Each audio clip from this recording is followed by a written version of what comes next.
Guys, দুপুর দুপুর হালকা রেডি হয়ে বেরিয়ে পড়লাম আমার ঘোড়াকে নিয়ে ঘুরতে, মানে শপিং করতে। এই যে গাড়ি নিয়ে যাচ্ছি, গাড়ি চলছে, pack pack pack pack pack pack pack, চলে এসেছি প্ল্যানেটে, এখন শপিং করব। তারপরে এসেই দেখলাম হরেক রকম চুড়ি, চুড়ি দেখে গান করতে শুরু করে দিলাম, কিনে দে রেশমি চুড়ি, নালে যাবো বাপের বাড়ি। তারপর মনে করলো বাপের বাড়িতেই থাকি, শ্বশুর বাড়ি এখনো পাইনি। তারপরে এই কানেরগুলো দেখছিলাম, ও মা গো, এডি পাথর কানের। এই কানেরটা বলে 800 টাকা। ঠিক আছে, দেখছি দাম জিজ্ঞেস করছি, নিলাম না কিছু। তারপর চলে গেলাম, লোকে জামা প্যান্ট পরবে না, পুজোতে শুধু জুতোই পরবে, সবাই সিলেট আসছে, শপিং করতে আসছে। আর আমি আমার 24 বছর জীবনে প্রথমবার সিলেট আসতে এসেছি।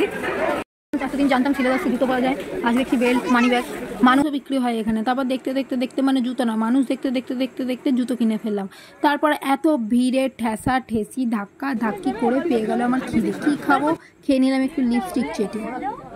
তারপর চলে এলাম এম বাজারে এম দেখতে পেলাম না, দেখলাম শুধু জামা।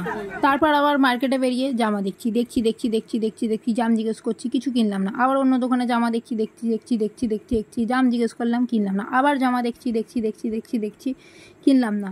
তারপর ওখান থেকে চলে গেলাম ক্লিপের দোকানে, ক্লিপ দেখছি, দাম জিজ্ঞেস করছি, কিন্তু কিনলাম না। তারপর দেখতে চলে গেলাম কানের দেখছি, কিনলাম না। এই কানেরটা কানে দিয়ে দেখলাম, তাও কিনলাম না।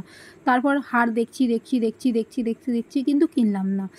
এরমভাবে শুধু দেখে যাচ্ছি, পাশের এই লোকটা জিজ্ঞেস করছে, তুই যখন কিছু কিনবি না তাহলে এসিস কি করতে? দাম জিজ্ঞেস করছি, দাম জিজ্ঞেস করা হয়ে গেছে, বাড়ি চলে যাচ্ছি। তারপর আমি আবার চলে গেলাম একটা কানের দোকানে, কানের দেখছি, না এবার কিনেছি। 250 টাকা চাইছে, বললাম দেবো না করতে 100 টাকা আমার থেকে নিয়ে নিল। তারপর চলে এলাম একটু হাতিবাগানে এসে হাতি পেলাম না।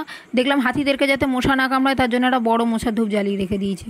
তারপর আমি আবার ব্লাউজ দেখছি, দাম জিজ্ঞেস করছি, কিন্তু কিনলাম না। তারপর শেষে আমার জীবনের ভবিষ্যতের কালারের একটা ব্যাগ কিনে নিয়ে বাড়ি চলে এলাম। ব্যাস, হয়ে গেল আমার শপিং শেষ।